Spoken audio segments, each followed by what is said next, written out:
tu viens dans la chrétienté, mes bien-aimés, la chose qui va t'étonner, moi quand je prie pour toi, Dieu va t'ouvrir les yeux. Tu vas voir les choses dans ta propre vie et dans la famille. N'aie pas peur. Ne dis pas, oh non, quel rêve j'ai fait. C'est la réalité. Commence à répudier ces choses. Parce que Dieu est intéressé à te voir, toi, aller encore aider les autres. Tu ne peux pas aller aider les autres, tu ne t'es pas libéré. Comment tu vas faire? Ça crée beaucoup de problèmes. Pour ceux qui vont faire la délivrance alors qu'ils ne sont pas totalement délibérés, c'est un problème. Amen. Tu te crées beaucoup de problèmes. Avant d'aller prier pour quelqu'un, tu dois être celui qui était totalement libéré. Alléluia. Sinon tu vas avoir des problèmes. Alléluia. Gloire à Jésus-Christ. Oh Marashika Malakai. Amen. Ça demande le courage. C'est pourquoi j'étais eu la nuit. Ah, il est parti pas le jour, il est parti la nuit. Dieu comprend les erreurs de ne pas commettre dimanche. Quand tu es appelé, Dieu comprend à un moment, tu évites certains amis, tu as un peu honte un peu de Jésus au départ. Là. Dieu comprend ça. Mais le jour où il va te toucher, tu n'auras plus honte. Amen. Dieu comprend qu'il y a encore beaucoup de Nicodème. Vous connaissez Nicodème? Nicodème, il est venu voir Jésus la nuit.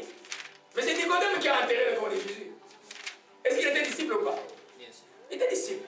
Mais il avait peur parce qu'il était un ancien respecté d'Israël. Lui a reçu le message de Jésus, mais il est venu le voir la nuit. Et nous dire simplement que, écoute, Dieu connaît nos faiblesses du départ. Moi, je ne suis pas pour les gens, quand quelqu'un vient en Christ, on veut qu'en une journée, il devienne comme nous, là, ou comme toi. Non! Il y en a qui peuvent être rapides comme les acharafs, là, et puis ils chantent. Il y en a qui viennent à l'air rythme. Mais toi qui es Dieu a placé des gens, je parle aux gens qui me suivent de loin là, soutiens-les. Comprends ses faiblesses, soutiens-les, soutiens. Jusqu'au temps marqué de Dieu, il va s'envoler. Demain. Alléluia. Amen. Revenons à l'idole familiale, il faut. Vous voyez qu'il y a des chrétiens que je viens, papa est franc-maçon, ou pour le cas je connais Rose et Christian, il y a une chambre dans la maison où les gens n'entrent pas. L'enfant a donné sa vie à Jésus-Christ. Il a mangé, au lieu de quitter la maison de l'ailleurs, il est resté là. Chaque fois qu'il a un problème, papa donne-moi l'argent. Chaque fois qu'il a un problème, papa donne-moi l'argent. Fais attention. Quand il y a une idole visite à la maison, visiblement ton père a fait le choix du diable. C'est pas toi. Bénis-les comme papa. Bénis la maman. Mais c'est pas toi. Attends-toi à Dieu. Dieu t'ouvrira d'autres portes. Parce que dans les ténèbres, vous vous souvenez, le roi Moab, quand le roi l'a attaqué, il a pris son propre fils, il a fait quoi? C'est quelqu'un qui croyait à Baal, il a livré son fils à spectacle et Israël est enfoui. Dans les ténèbres, tous les enfants ont été assignés à quelque chose. Tous les enfants. On t'assigne à quelque chose. Pour nous, les premiers garçons de la famille, on peut dire que, ah, Pasteur Laurent, lui, devait être chef de clan, par exemple. Tu ne peux pas être chef de clan, la fille, ça est dissocié. On t'assigne à quelque chose. Maintenant, quand tu viens en Christ, cette chose qu'on t'a assignée devient comme quelque chose qui vient te bousculer. Donc tu dois pouvoir être totalement en Dieu pour détruire l'idole. Mais le point de départ, que tu ne dois pas faire semblant, papa, l'idole est familiale. Tu dois dire que dans ma famille, il y a ça, il y a ça, il y a ça, il y a ça. Et je ne dois pas laisser ces esprits dominer sur moi. Et je vais lutter pour mes frères et mes soeurs. Alléluia. Gloire à Jésus-Christ. C'est pourquoi, quand on croit que venir en Christ, c'est comme du gâteau là, non. C'est bien, c'est merveilleux. Mais tu deviens un grand grillé spirituel. Alléluia.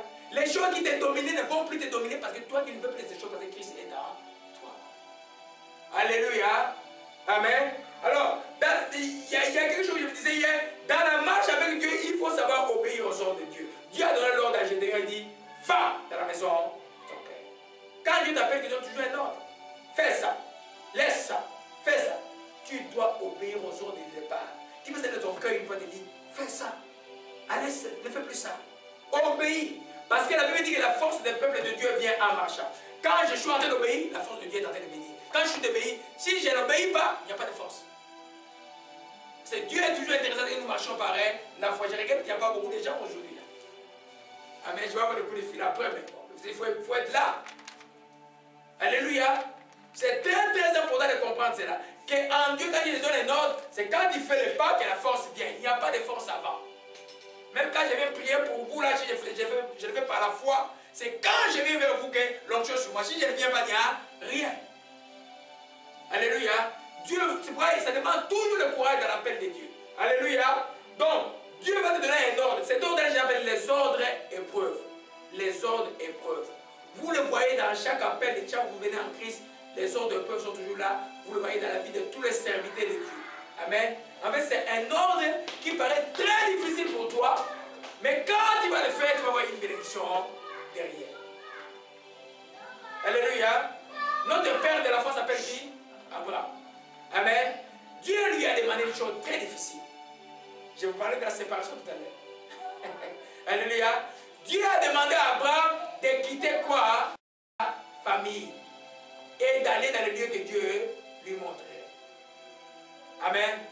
C'était la séparation. Alléluia. Il est parti. Amen. Il a obéi à Dieu. Mais ses enfants, où ont-ils trouvé les femmes? Je ne vais pas vous donner mais ils ont trouvé les femmes où? Ok. Donc il y a une séparation parce qu'il a obéi à la séparation. Dieu l'a béni. Et puis les enfants sont retournés encore. Il y a eu union. Vous comprenez un peu? Mais lui, il a fait quoi? Il a obéi. C'était très difficile. À cet âge, on dit, sépare-toi des... Il a pris sa femme, et après son aimé, ils se sont séparés. C'était l'ordre épreuve de Dieu. Mais il a obéi et il a été béni. Vous allez voir, même quand Dieu lui a demandé d'offrir son propre fils, il a fait quoi? Il a obéi. Il a amené le fils pour offrir le fils. Au moment où il voulait offrir le fils, il a été pourvu. Comme toi, je dis, demande de laisser quelque chose. Fais seulement un effort, un pas. Tu vas voir que la chose n'est rien. Tu dis, oh, ce n'est que ça. Amen. Moi, j'ai toujours dit aux gens, c'est sur le net, je viens du monde, je ne viens pas de séminaire, je ne connais pas de séminaire. À 6e primaire, j'ai refusé d'aller au séminaire. Et je connais bien le monde. Et j'ai eu une domination dans ma vie aussi, dans certains beaucoup de champs de ma vie. Mais j'ai compris dans la chrétienté que quand il dit non, Dieu vient appuyer ton nom si c'est par rapport à lui. Alléluia. Les autres épreuves, dans chaque appel de votre vie, quand vous faites le pas dans la direction que Dieu vous commande de faire, la force d'accomplir la chose est là. Alléluia. Gloire à Jésus-Christ. Prenons Genèse 12, verset 1. Amen. C'est l'enseignement pour tous les niveaux là aujourd'hui. Là. C'est très profond. Il faut que les enfants de Dieu comprennent cela. C'est pourquoi, quand vous êtes en Dieu, faites attention à la distinction, que les gens ne vous distraient pas. Amen. Et Genèse 12. Genèse 12. Omashimalakaya. Genèse 12. Ok. L'Éternel dit à Abraham, va-t'en dans ton pays, dans ta partie, dans ta maison de ton père, dans le pays que je te montrerai. Je ferai de toi une grande nation, je te bénirai. Je rendrai ton nom grand et je serai toujours de bénédictions. Je bénirai ceux qui te béniront, je maudirai ceux qui te maudiront. Toutes les familles de la terre seront bénies à toi. Et Abraham partit comme l'Éternel lui avait demandé. L'autre avec lui, Abraham était âgé de 75 ans. Et il sortit de Charan. De Charan ou Charan, si vous voulez. Amen. Amen. Il est parti. Dieu a fait la promesse qu'il voulait bénir. Est-ce qu'il avait déjà la bénédiction? Non. Et même toi, pour toi, quand Dieu te parle aujourd'hui, tu n'as pas encore la chose. Amen. Dieu parle de restauration, Dieu parle de beaucoup de choses, tu n'as pas encore la chose. Et quand tu obéis dans la direction de Dieu, la chose va s'accomplir. C'est un ordre épreuve qui amène la bénédiction. Dieu te demande d'arrêter quelque chose. Si tu ne fais pas arrêter, c'est un problème. Il y a un frère, je suis allé prier à Toronto, et puis il y a beaucoup de problèmes. Il était ici. Le frère était avec moi ici. Et puis, ils ont eu un enfant miracle, et puis après, le frère voulait, il dit non, moi je me sens bien d'aller au Toronto, j'ai donné-moi le temps de prier. Il m'a dit, il est venu me demander si je pouvais prier, quelle était la volonté de Dieu. J'ai pris, je crois, 3 semaines de prière, et puis il a dit, il a dit qu'il ne parle pas. Je lui ai dit, mais tu ne parles pas. Il dit, mais, comme c'est comme un petit frère, je lui ai dit, mais moi, je me sens bien là-bas. J'ai dit, mais tu te sens bien là-bas ou tu te sens, mais ce n'est pas mon problème. Dieu dit, tu ne parais pas. Puis, il est venu, il a gagné un prix littéraire à l'époque. Il avait publié un livre. Et puis, il est venu avec $500 chez moi. Je lui ai dit, mais tu vois, pour toi, on achète Dieu. On n'achète pas Dieu. Je ne sais pas où c'est ton argent. Tu veux que ton offrande à Dieu, c'est ton offrande que tu fais à Dieu volontairement, sans contrainte. Mais Dieu dit, pour ce qui est de déplacement, tu ne te déplaces pas. Il est parti. C'était Dieu. On a prié près de 10 ans. Ce n'est qu'il y a 3 semaines où la prophétie est claire que Dieu l'a pardonné 10 ans de galère. Au dernier temps, ils étaient dans un endroit où ils ne pouvaient même pas avoir de maison. La femme est un peu intelligente spirituellement. On a beaucoup prié. À un moment, il y a prophétie sur des maisons. Là, ils ont prié pour les gens qui cherchaient des maisons. Et ils étaient parmi les premiers qui ont reçu la même maison. Mais ils étaient prêts à aller. Les chanteurs, on ne pouvait pas les recevoir dans les chanteurs parce qu'ils n'étaient pas encore dehors. Ils étaient avec des enfants. Voir un homme était vraiment. Il était totalement. Parce qu'il n'avait pas écouté. Quand Dieu. D'abord, ne cherchez pas les prophéties. Quand vous cherchez une prophétie que Dieu parle, il faut écouter. Alléluia. Alléluia. Amen. Alors nous comprenons, mes bien-aimés. Donc, Abraham, Dieu lui a demandé de quitter et il a quitté. Et il est parti. Alléluia. Cette montre, il y a un problème, bien-aimé. Oui. Oh, Shibarakaya. 2h moins 10. Hein? 2h moins 10. Ok, merci. Amen. Parce que j'étais trompé par la montre. Alléluia. Amen. Alors, nous voyons aussi la même chose pour le cas de Noé. Qui connaît l'histoire de Noé? Noé, Dieu nous demande de construire un bateau en pleine ville.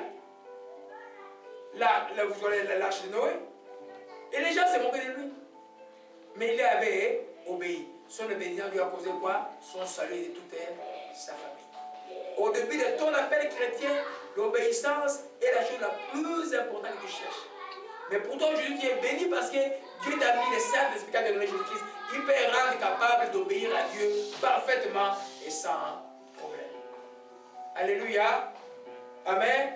Amen. Après l'apôtre, vous allez voir que même dans les évangiles, vous allez voir l'apôtre Jean, c'est lui qui a écrit l'évangile. L'Apocalypse que vous connaissez là a été écrit où? Île de Patmos. C'était quoi l'île de Patmos historiquement? C'était une prison. Ok?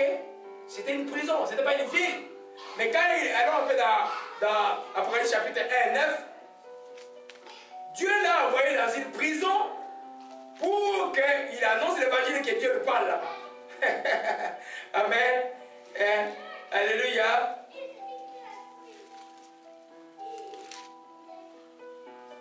Alléluia. On va le lire rapidement. Apocalypse chapitre 1, verset 9. Moi, Jean, votre frère, qui est part avec vous à la tribulation au royaume et part avec vous à la tribulation au royaume et à la persévérance de Jésus-Christ, j'étais dans l'île de Patmos à cause de la parole de Dieu et des témoignages de Jésus-Christ. Et je suis ravi en esprit un jour du Seigneur. Amen.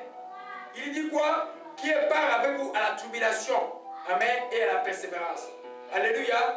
Donc, lui, Dieu là, comme tous les disciples de Jésus-Christ, ils ont été appelés à la tribulation. Tous sont morts de morts bizarres.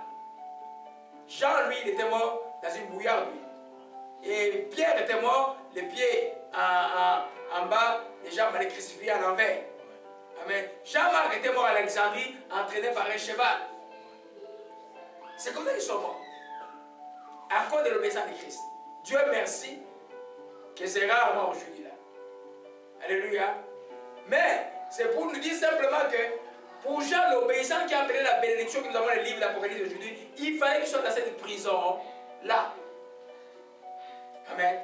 C'est la ligne de Patmos. Alors c'est pour nous expliquer simplement que, mes bien-aimés, le courage et la force doivent te caractériser quand tu viens en Christ. Et la grâce est là, le Saint-Esprit est là pour t'aider. Alléluia. Tranquillité, tu avances. Tranquillité, tu avances. Et puis, ne tombez pas dans la chrétienté de toujours chercher les bénédictions. Nous croyons que nous pouvons prier pour les gens, Dieu va bénir les gens grandement. Nous croyons cela et nous le voyons. Mais nous croyons surtout que quand les gens sont en Christ, les choses sont plus simples. Alléluia. Très simple. C'est plus facile de prier quelqu'un qui obéit à de prier pour quelqu'un qui n'obéit pas. Quelqu'un qui n'obéit pas, je supplie. Supplier, ça prend beaucoup de temps. La prière et la supplication se termine quand Dieu répond. Mais quelqu'un qui obéit, je fais la prière de la foi, c'est instantané. C'est des choses différentes. Alléluia. Gloire à Jésus-Christ.